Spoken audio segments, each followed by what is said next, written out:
welcome to Dodge Garage, presented by Dodge Mopar Motorsports. It's your boy Mamba Smith back in the house. I got some of my favorite people with me. Look at this. Tony Stewart, Leah Pruett, Matt, Big Dog Hagan. What's up, man? What's up, man? How are you? Good to see you. How are you? Leah, how are you? Tired. Why? But fantastic. Why are you tired? We got a 5-month-old, man. That's Whoa. that runs our life. Yeah. I've been wondering about that. Like how's Dom? How's Dom doing? Well, the last 2 nights he's been a tyrant, but other than that, man, I'll be honest, of babies, it's probably one of the happiest babies I've ever seen in my life. So he's unreal. I mean, nothing is better than looking down at him and he looks up and sees you and just smiles, starts giggling. He's just happy kid. Man, first off, congratulations on the big dub.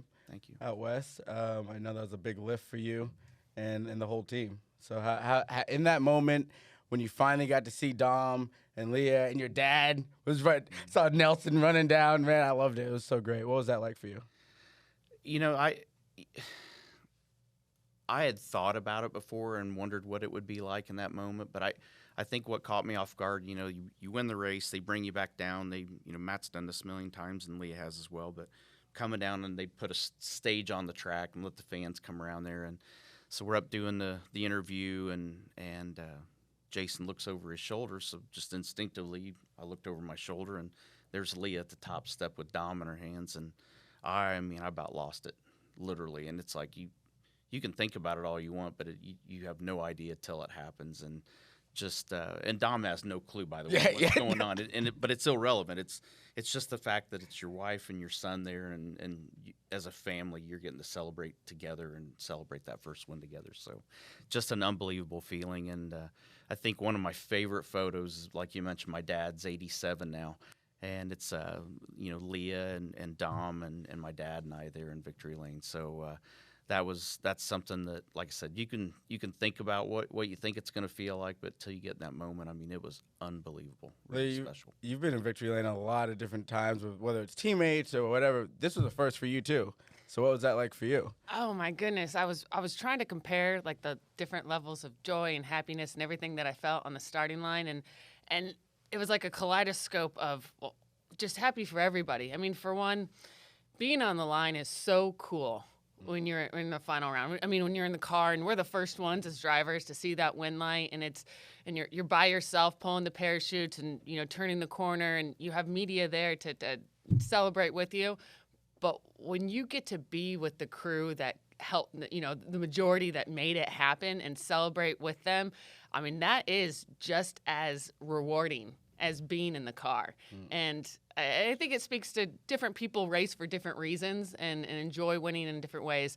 But for me, I mean, there was one point, we're hugging all on the line when Tony won, and then I went, ah! I didn't know what to do with my hands. I didn't know who to jump on or anything like that.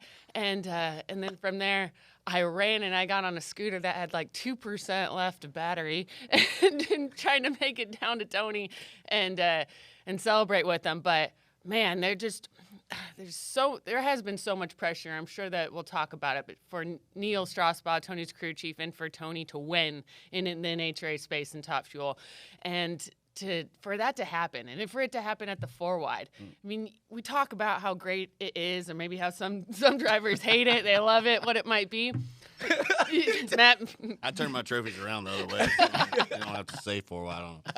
But I think going into the final round, it's not just you're just trying to beat one guy. Yeah. You're trying to beat the 3 other of them. So I think that brings a different amount of intensity. So you compound that with Tony's first win, and there was a lot of action that happened in that final round of other cars blowing up and spinning tires. Was like blowing up while you're crying. I was like, this is a badass win. This is so sick. That photo is insane. So it's hard to tell. And before the final round, I had gone to Josh Peterson at NHRA, and I was like, just please solidify with me. Are we looking for the blinking light or the solid one? Because at the 4-wide, and you do not want to celebrate, before you know. So blinking light for anybody watching that's there in person. I'm here to say that is the one that matters. That means that you won. And, man, for me, I was just so happy to see Tony's extra work he'd been putting in this particular year, and then Neil's dedication to, man, we hit some dead ends in the tune-up for sure, and so we had to re-ramp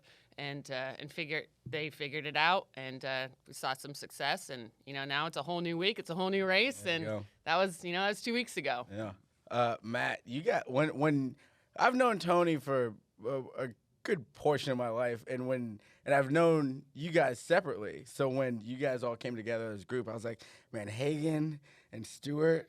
Ooh, that's a mix. So you guys together, it's the social media and everything. It feels like a brotherhood. Oh, What's absolutely, it like seeing your brother? Yeah, I'm so glad that he got the win, man. I was like, I think that it's kind of like, that old saying of when Michael Jordan's your friend, it's kind of what it's like being around Tony Stewart, you know what I mean? Like, the guy's accomplished so much, you know what I mean? And to see the team struggle all last year and, just the ups and the downs and the highs and the lows and the roller coasters, and see how passionate he is about winning, and how, he don't lose very well either, you know what I mean? So it's just kind of one of those things where it's just the highs of highs and lows of lows, but to finally see it come together, man, and him up there on the finish line when he made the corner up there, and just so excited getting out of the car, and then just all the things that kind of trickled down from there, man. I think for me the biggest thing is like missing that with your crew. Like, as a driver, you never get to see that. Like I love so much when like our social media folks will send us, the like starting line deal where they're jumping up and down and excited. So like that's, I think, the biggest thing as a driver you'll never get to experience is that, just that energy of everyone around there. But like it was really cool to be up there and have that energy with Tony at when he turned the corner and popped out of the car, and it was like, brother, you did it, man. Like, you got it done, you know what I mean? And that's just one of many to come, you know what I mean? And I think it's just kind of one of those things where you get that first one off your back, man, and then you just kind of like take that deep breath, and now it's like, okay, let's go racing, you know what I mean? So it's just until you get that one, it's always like, man, what do I got to do, and what if I mess this up? And you get in your own head, I think, a lot of times, and I mean, at least it was for me when, I was trying to pull down my first one, and it's just like, now that you got that, it's like, all right, and then they start rolling. Then you start you get in your groove with stuff, you know what I mean? And I think that's what I'm excited to see with Tony, is like how he kind of gets in his groove now, and it's like, got that one behind you, and now let's get going, that kind of thing. So, and I think it's a confidence builder for the crew, you know what I mean? Like, it's one of those things where until you do it, you're like, can I do it? Yeah, you know what I mean? We do it? And then, yeah. so, I mean, I know they've won with Leah and stuff like that, but like, you have a different driver, different atmosphere, just a whole thing. You change one part, no different on our car. You change one part, it changes a lot of things. It affects 6 other things. You plug a different driver in there, it's a lot more than 6 things that it affects. You know what I mean? So, knowing that you can come together and turn on win lights on Sunday and get the job done, I think that's a huge confidence builder in any team, right? So proud to see all that come together. Just been like phone overload on social media, man. I'm just like, I can't like stuff enough. You know what I mean? I'm tired of seeing Tony's face on my phone. You know what I mean? But it's good. You know what I mean? So I'm just tickled to be a part of it, brother. Yeah, man. Talking about being a part of it, like, you two have been teammates for a while from the DSR days, and now at TSR. Tony, what has it been like building this group? You've built teams from the ground up before, but this group, especially the 3 of you, there's a lot of characters going on here. Oh yeah, definitely. I mean, I think it's really wild because when we put this whole thing together, half of it was turnkey. Yeah. So Matt's program, literally truck to trailer, everything, just pick it up, move it down the street. Leah's program was the polar opposite. I mean, we literally had to start from scratch. They were literally drinking from a fire hose instead of water. I mean, it was just like. But I remember, I mean, and it was all due to Don Schumacher. I mean, if it wasn't for him, we wouldn't have got that Top Fuel team up and going. And he made sure that we got enough stuff to get one car up and going and get us started. So, I mean, I remember watching Neil, and I mean, it looked like American Pickers for a little while. I mean, he's getting this piece from this guy, calling this guy in Texas, getting one thing here, and it literally was like, you got this laundry list of things you got to get, where all we did was just move them down the street.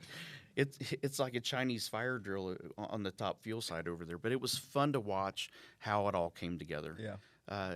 And honestly, for my side of it, was fairly easy. I mean, it's hire the right people, and once you get the Kelly Antonellis and you get Neil and you get Mike hired, then those guys are going to hire the rest of those people. So you sit there and let them do their deal and build their program and build their team. So You act like you didn't kind of freak out there for a moment at the shop. I was freaking out every day for a long time because literally the first day we started moving stuff, we had 53 days before we were rolling out. And I'm like, you know, I think about what you and I used to do on the NASCAR side all the time. It's like 53 days isn't a lot of time to get a lot of stuff ready, but we're not building 17 cars for each team. Yeah. You know, but you don't know what you don't know. And so for me, she's absolutely right.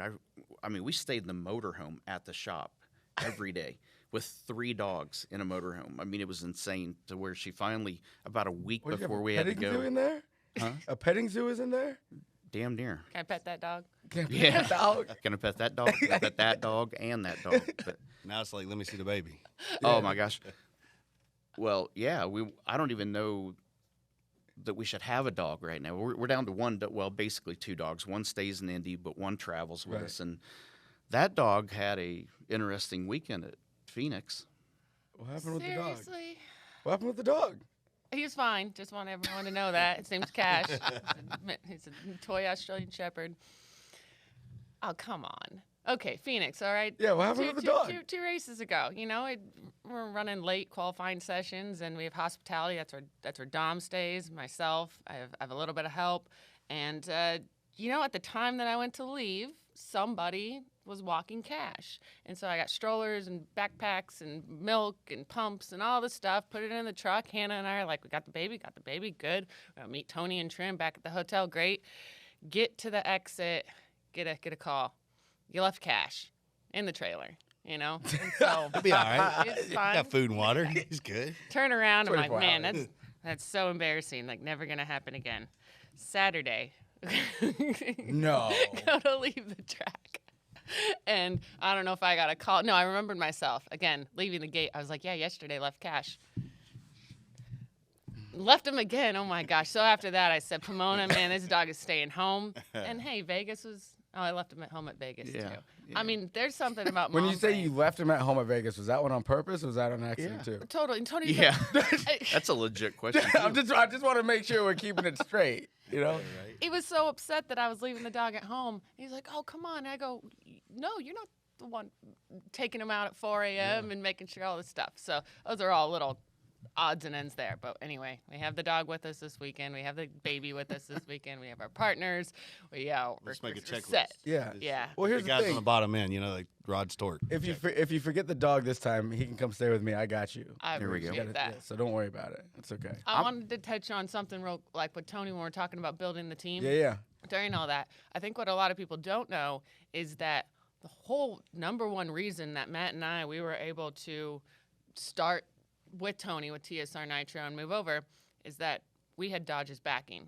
Dodge said, okay, this move is going to happen. We support you along the way. And they were the first fundamental piece we had enough to be able to start and get going and then work on a program from there with getting other partners to fill a season. But if it wasn't for them, we would have never been able to make that move. And if it wasn't for Dodge's trust in Tony and his experience in building teams, even in a different space, knowing that eventually they will get there to a place. And then, you know, Matt's team within a year, right there with the championship. Yeah. So that's something that we're really proud of, like not just running Dodge at the track and running their cars and their ride and drives. They were such an important piece of this program being able to happen that it makes us proud every time we're in the car. It really was our foundation in all reality. I mean, that was the first piece of the building blocks that had to Had to be happen lined to out, assemble yeah. it. I mean, that was the main base of the whole program. So I mean, it's fun because it's kind of made full circle. We're on our 25th anniversary this year with TSR, and we started with Mopar.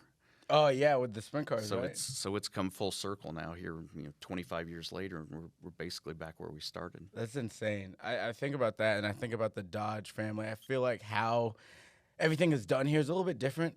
It's very connected. The community is very connected. Matt, you've been a part of the community for a real long like time. 18 years, I guess. Yeah. Now, coming up, I don't know if it's 18 or 19 or whatever, but it's long as far as in the been a long motorsport time. space. Yeah. So when you being a part of this build, was that a different role for you? Because you wanted to, obviously it's like, okay, we're moving this stuff over, but let me make sure that I'm helping get Tony and everybody up to speed or whatever you can Well, do? no, with that? I mean, honestly, Tony and Leah both kind of just took the reins, man. I mean, like, yeah. I walked into the shop, I was like, I feel bad, man. Like, you guys got boxes laying everywhere, and they're staying in their motorhome, and I was like, I haven't contributed at all, you know? So, but, you held it down, though. You held your team down. Yeah, no, absolutely. We kept everybody together and made sure that. But I think that everybody was ready for a fresh move. And then talking to Dodge and talking to Tony and Leah and everybody, that it was like this is going to be a group effort to make this happen. And keeping the guys, and that's what I think the biggest thing that people don't realize is that in our space at TSR. Tony and Jared and Leah and everybody do a really good job of retaining people, right? Mm-hmm. Like they want to come back to work. They want to sign contracts. They want to be, in a space to where they feel like they're secure.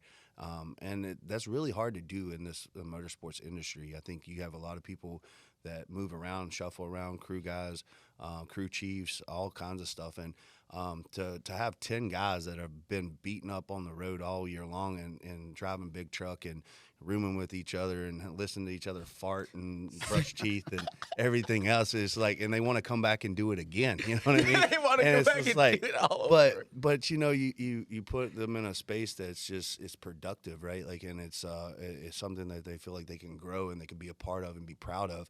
And that's what I think TSR is doing, is they're offering an opportunity to be something that you can look back and you're like, man, I was a part of that. You know what I mean? And it's something you're proud of, and versus just working on a team and you're going like, yeah, we're just going through the motions, man. You know what I mean? But so yeah, I do think that it was a little bit of a transition process. I mean, we just drug the trailers across, but keeping the people there, making sure that, when you move, everybody wants a little pay bump, right? They're like, hey, man, well, incentivize me to move. And, so Tony's got to grease some pockets, you know what I mean?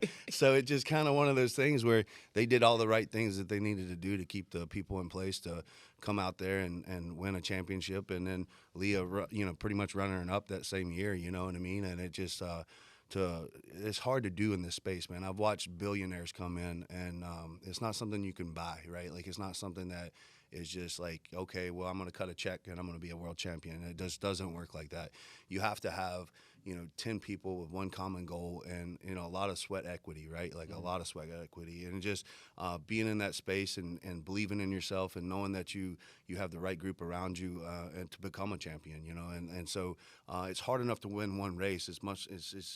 It's hard to even put in perspective to win a championship, right? Like, so, but to have those group of people to do that, it's hard to find, and you can't just buy them, right? Like, you have to have synergy, you have to have energy and chemistry, right? And to find those people to do that is tough. And I feel like that we've, on both sides, the dragster and the funny car side, we have the opportunity with the people and the parts and the sponsors and all the things that you need to go out there and do this. And so that's what excites me every Sunday that I get to the racetrack. I'm like, I can win this today, man. There's not a question in my mind that I show up every Sunday that I know that I have an opportunity to, if I do my part and everybody else does theirs, that I can win. And I can't say that a lot of people can say that. Like, I think a lot of people like, oh, man, I hope I get out of first round. I'm like, no, man. Like, in my mind, I'm already like, this trophy's gonna look good on the wall, man. Like, it's there, you know what I mean? Like, that's just the way I show up thinking about it. Like, that's one more we're gonna add to the pile, right? And so, but you can't do that without the right people and the right, sponsors and the right parts and pieces and all that stuff in place. And that's what we have over here, man. So, I mean, it gives me chill bumps thinking about that, man. Like, it's just like, but that's the opportunity that you have. And it's like, it's a very few and far between in the space that's created like that. And I think we have created something very special over here. I think you could be a poet. You got some, you just energy and synergy. I was like, those are big words, man. Matt, you talked about the championship, and I kind of want to get this perspective from all three of you, what it felt like for that. I mean, Leah, you in the middle of battling for one yourself, so for having year one, it kind of reminds me of when you were at year one of Stewart Haas, like there's like, oh wow, like we're actually like right there right now. That's crazy. So what did that feel like? What do those moments feel like for each of you guys? I think we should do it in the order it happened. Yeah. You were the first piece of that. Yeah, I mean, obviously for that championship to come together, I mean, golly, for year one, to bring everything over and just to kind of like, okay, we're here, deep breath, we're here. Dodge is, like Leah said, Dodge is a huge thing and saying, hey, we want to move over here. We want to be a part of this, and getting that up and going. And then to be able to click off, like their first win there in Gainesville and stuff like that, and get a couple wins under our belt, and then you move into like, okay, now we have a real opportunity to win a championship. And talk about pressure, man. Dude, that's why I have a little bit of hair and it's all gray, the little bit I got, man. And it's just and it's like you just never know when those opportunities are going to come around, man. And when they do, to be able to capitalize on it and to be able to, and Tony, we were over here, like I won the championship, and Tony's like, this is great, but my wife's got a child. And I'm like, hey, I'm important over here too, man. You know what I mean? And it just, I'm the son. And it was such a massive amount of emotions that he was going through, and it was just cool because I've won a couple champions, but just to sit back and watch him take it all in, and him just rooting so hard for Leah, man, like he was almost in tears, and he just wanted it, and he was watching on the TV, and it was just all coming down the line, and it was just like this big build up, and it was just, it was like within just a little bit of inches, right? Like, yeah. it just, and to see that type of emotion out of a guy that's been into something that's done everything, right? Like, we were reading the list. We did leave our championship off of that list, but team owner, I was like, damn. It's on the list now, I promise. Is it now? Yes. Oh, okay. They changed it. But, yeah, I read it. I was like, damn. Where we at? But anyway, but to look at that list, and this guy's going through he's been through all this, and then to think back, like the emotion that he had and wanting it, you could tell he just wanted it so bad for her, you know what I mean? And it was just cool to see, you know what I mean? So like huge emotions that day, man, from the highs of like the lows where I thought I went out right in front of Robert, and Robert needs to go down track, and Leah comes up, she's like, you still got a shot? I was like, no, it's over, you know what I mean? She's like, no. Pick your chin up. And she's like, you still got a shot at this. And I was like, only if he messes up. She's like, he's going to mess up. And he went out there and messed up. And I was like, you're right. Called the shot. You know what I mean? So, well, there was like a 45-minute oil down. So Yeah. we're talking about that final race. Yeah. And we're both in that was the quarterfinals. And so I stayed back. I'm going to watch this unfold for the funny car team. And I'm still in eliminations. And then, man, when I don't know what Blake maybe had oiled down or whatnot. And so this 40 minutes of just waiting for Robert to run. And, down there, again, he's not with his team. Right. They've already come, picked a car up. They're going back to service. My team's not there. We have members of the media, and that's it. And so I remember Matt being like, he didn't want to watch the monitors. I was over it. I was just like, yeah. He's like, I'm going to hear the cars. And you can't see from Pomona the cars coming down. And so I watched the monitors. And as soon as I saw that Robert did not cross the finish line first, just pointed at him, and I got to see crazy, yeah. All by yourself. Yeah. Got crazy all by himself. Yeah, it was so, but like the chance of that guy making that mistake, and having that much time to prepare for it with an oil down behind him, it's just, you knew that though they're so good that it's over. You know what I mean? Game over, man. He got close, but game over. But like, and then they stepped on their own toes, and I was just like, no way, you know what I mean? So and then you get to come back and, like I said, seeing Tony rooting for her and her having the opportunity to win a championship, and just, all within that second season of being there, you know what I mean? Like the first one, you get it, like there's going to be some trials and tribulations and struggles and ups and downs and lows and peaks and valleys, but second year in, we both got a shot at doing this thing, you know what I mean? And it's just like, how could you ask for anything more, you know what I mean? So it's just really cool. I would say so. I consider the funny car team and Matt, like, they're my big brother team. Yeah. We see them do everything first. And so for them Top Fuel side, we got to see them knock off all these wins and then be in the championship contention for a long period of time. And that was an inspirational time of a whole year, of 2 years, of seeing the closest people to you do it. And so that gave us as a team that not only did they support, directly, Dickie and Newton the time helping with Neil with the tune, but like, it is possible. We are seeing our own organization do this, and Matt and I have conversations all the time about driving and being up and staying up. So you have expectation management. We all have that in business and all throughout our life. But I think what I look to Matt for is that emotional management and how he operates inside the race car. And that's things that I've learned from him, is my own emotional management. So you get to a point when you're racing and you're like, all right, I'm up here, I need to be here, or I'm down here and I need to be here. And then you get into those championship days and you're like, well, but you live for this moment. Right. You Yeah, live yeah, to be up yeah. here. That's what we do this for. And so being able to still operate while appreciating what is happening around you, those are the things that create the memories that last forever. Yeah. And no different from watching Matt go through that, me being right in it, and then Tony with this last win. I categorize those feelings in all those same ways, and being okay with just being outlandishly freaking happy. Because on the other flip side of it, we get real pissed. So. Yeah. And it's too hard. It's too hard. It's too hard to do this, right? To not be happy and enjoy the moments, even in defeat, having the opportunity to be at the top of the mountain. That's what we do it for, right?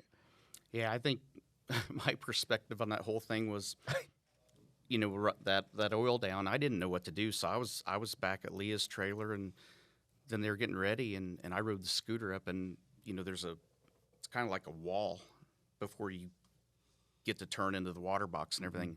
And I'm sitting there in the shade, and I can see the screen, and I didn't know what to do. I didn't know where to go, and I'm sitting on the scooter, just sitting there by myself, and I'm like, I really don't know what I'm supposed to do right now. It's like kind of like I don't know what to do with my hands. Do I go down and be with Matt for win or loss? It's like, do you go up and stand up close to the line and watch this run? Because it's going to be on this run. I mean, there's a lot at stake. So Matt's at the top end. She's at the top end. Guys are servicing cars, and I'm like on a GoPed. On a scooter, On a GoPed. And watching the whole thing. And then when Robert smoked the tires, I was sitting there. And I'm like, I didn't woo, I didn't anything. I didn't say anything. But people around like, hey, congrats. I'm thank you. I'm like, man, right now I want to scream, but I don't know what's appropriate and what's not appropriate. So scootered back there to the pit. Then I screamed. So, but it was, I remember they had Matt and I, during the broadcast, they had the two of us sit down and, we're talking about Matt winning the championship and how crazy that round was and what happened in the funny car side. And then, knowing that we're going to the finals with Leah, and it's like, are you kidding me? In our second season, we got a chance to double up. Double up. It's, double up a race win's one thing. Double up and win a championship, it doesn't happen very often. So you just to see that moment, and, this all started because of her. It was Leah and Dodge. That's how the whole conversation of TSR Nitro happened. So you sit there and go up, and we always have our routine and fist bump each other and all that. And I don't even remember if we even talked before that. It's like I was scared to say anything. I don't think we did. I don't remember that Just part. kind of so let her must not have stay in her lane and let her focus. But you want it so bad, and you have an opportunity to we created history hours before that with Matt. Now you're getting ready to do something that people are going to go, how did this happen? You're right. And, came close. But, just to see how hard her and the team worked, and to see her have her best opportunity to win a championship to that point, that was something we were proud of, that we put that together. And when I say we, I mean, it started with Neil and Leah and I, and then literally, I mean, there's a reason we say that TSR is one team, all team. I mean, everybody chips in, and the funny car guys. I mean, they had in the off season, everybody's busy. I mean, it's almost you're busier in the off season than you are during the season. But those guys had their hands full with what they were doing, but they were always coming over and helping us on the Top Fuel side too. So, helping Leah's team like that was huge, and that mentality and that camaraderie that our guys have with each other still exists today. I mean, that's how we do everything. So it's. I was trying to hire your car chief. I was like, you need a job over Ryan. I was like, hey man, come on over, because he's always helping there. And that, whenever he has some free time, he comes over and helps the funny car team. And he's kind of like one of the guys that we really trust. He's like, here you go, whatever. We're not gonna look behind you. Do your thing. And and trust is earned, right? Like you just don't give that to somebody, especially when everything's on the line all the time. And so like he does such a good job. And I was kind of like, hey man, you tired of working on a dragster over there? Like we got home for you over here. But like I said, what a guy. I don't know. I don't even know what to say about that. It's like, we're on the same team, but I want your guy. But we're on the same team. It's so funny. But see, my car chief at the time, Alex, he's my boy, and so he was Sounds like it. Hey, man. Watch like, out, He's Al. like, hey, man, Real you know, good like, friend over here. you're a good friend over here. Yeah, so he was like kicking me in the leg a little bit, like, hey, be quiet. I gotta ask this before we wrap here. The one thing that I feel like the NHRA drivers have is a lot of energy. You guys have so much energy, and like compared to like how we do it on the stock car side, or even the sprint car side, like before you guys get into the cockpit, you guys are like punching the car, and like the fist bumps are not like, hey man, it's more like, and so are you like? Did you guys have to teach him up, or because I know he wasn't ready? We're for still that. trying. You're absolutely I right. know. I remember when NHRA started back up in 2020, and I started going, and Leah's like, hey, I want you to ride in the tow vehicle. I'm like, okay, which had no idea. I mean, it's like, all right, well, you're just getting in the car, you can tow up to the lanes. She's playing music that, with the windows down, as loud as she had it, I would have been hiding like this. But and it got to where I'm leaning against the door. I'm so uncomfortable, and it gave me anxiety because what we've done. You're getting ready for a 3.5 hour race. Yeah. You better calm down because you're going to be in there a while. But these two are the opposite. They're going the other way, and I'm like, it finally she kind of got mad at me because I started riding the scooter up to the line, and she's like, why won't you ride with me? I'm like, I can't. I said I was getting anxiety, and I'm not even driving the car, but I'm like, I can't go up to the line like that. But there is a reason now. I mean, we've had both of these two and I have had a conversation about it, because when I got comfortable in the car, then I felt like it was hurting me. Yeah. Because I all of a sudden didn't have the energy that I have because I wasn't nervous, and now you're comfortable and get in the mode that you and I are used to. We just get in and relax. And the whole thing about this game is being quick on the light. So you need to have your energy up. You need to be ready. I told our Cup guys last year in our last season with SHR, they said, what's it like? I said, well, you know how we make split-second decisions? Well, you have to take that split-second decision and make a split-second decision off of that. That's how fast you have to react. And it goes back to an interview that I remember when Leah and I started dating. I did a little cyber stalking on her initially, and but I saw an interview that she had done, and some guy asked her what she thought the difference was between a NASCAR race and an NHRA race. And I thought her answer was absolutely perfect, but I didn't truly understand it. Right. But she said, what they do in 3.5 hours, we do in 3.5 seconds. And it's like, well, how can that be? Right. But the intensity and the focus and the things that happen in those split-second decisions, off the split-second decisions, I mean, it's cramming 3.5 hours in a 3.5-second run, and all the energy that goes into it. I watched her numerous times at the track. You're literally in the car 5 minutes that you're driving the car on a day and can't even find time to eat. Like, I'd say, have you ate today? No. And I catch myself doing it too. She's like, have you had anything to eat? And you don't, but you store up all this energy, and it's like you can't even find time to do it. Right. So it's just crazy how the mindset is totally different. You go from wanting to be relaxed in the race car all the time to now you got to be this like freak that's inside you, Gotta be ready to go. burst out at all times. So it's just a whole different deal than what I'm used to. Yeah, no, that's cool. I've never heard it like put like that, so that's cool. That was one of the first things when I started showing up to the racetrack, to the NHRA races. I'm like, these cats are like ready to rumble. Yeah. Like, And I think there's other drivers that don't operate like that. We, as a team, Matt and I, we do. We Like Justin Ashley, he gets out and he's like, well, I would like to thank my sponsors. And I'm like super laid back, super.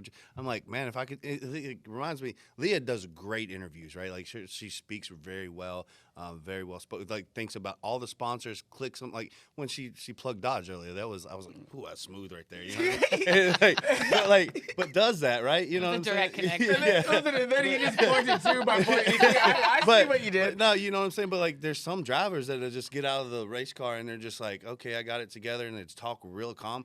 And I'm like, I feel like a train hit me, man. I'm like, my energy is here, my adrenaline's going. I'm trying to breathe, and you know, it's 6 times your body weight on the run, and they get out and they stick a mic in my face, and I'm just like, bro, I can't breathe. Like, you want me to talk? You know what I mean? Like, and remember a sponsor too. Like, let me pull a car over here. And I'll read it off. Read them off. But Oh, I love it. Hey, yo, I appreciate y'all. Thank you for the time. I always love catching up with all three of you. It's great. You too. Yeah. We'll see you in Charlotte. See you in Charlotte.